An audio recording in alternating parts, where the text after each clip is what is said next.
سیب کا معاملہ۔ ثابت بن النعمان ایک متقی، علم کا طالب اور خدا سے لگاؤ رکھنے والا غریب نوجوان تھا۔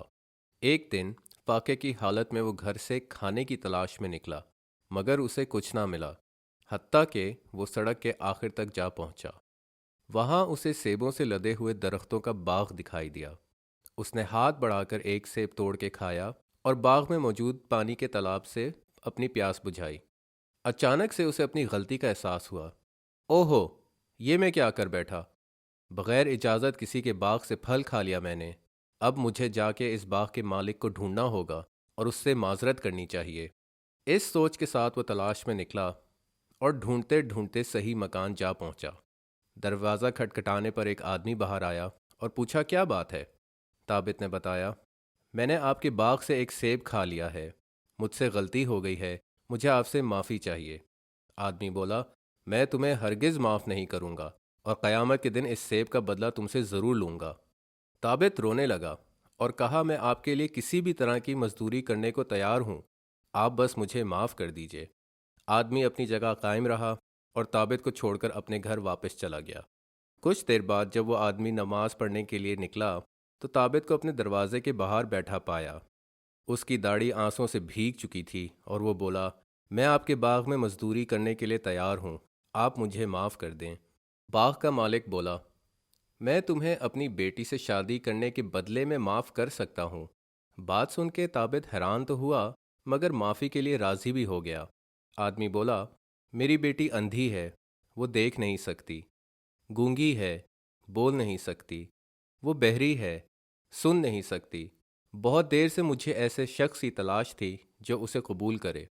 ثابت کافی پریشان ہوا، اسے سمجھ نہیں آ رہی تھی کہ وہ ایسی عورت کے ساتھ کیسے رہے گا، کیسے وہ ایک دوسرے کے حقوق ادا کریں گے۔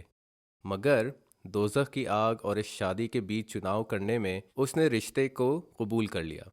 اس نے لڑکی کے باپ کو ہاں کر دی۔ آدمی بولا، اگلے جمعرات کو واپس آ جانا، میں رخصتی کا بندوبست کر کے رکھوں گا۔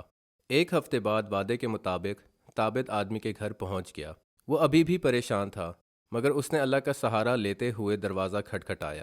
لڑکی کا باپ باہر آیا اور گرم جوشی سے استقبال کرتے ہوئے ثابت کو اندر لے گیا۔ وہاں اس کا تعارف ایک خوبصورت نوجوان لڑکی سے کروایا۔ ثابت کو کچھ سمجھ نہیں آ رہا تھا۔ آدمی نے تو معذور لڑکی کا بتایا تھا اور یہاں جنت کی حور بیٹھی ہوئی تھی۔ وہ لڑکی سمجھ گئی ثابت کیوں پریشان ہے۔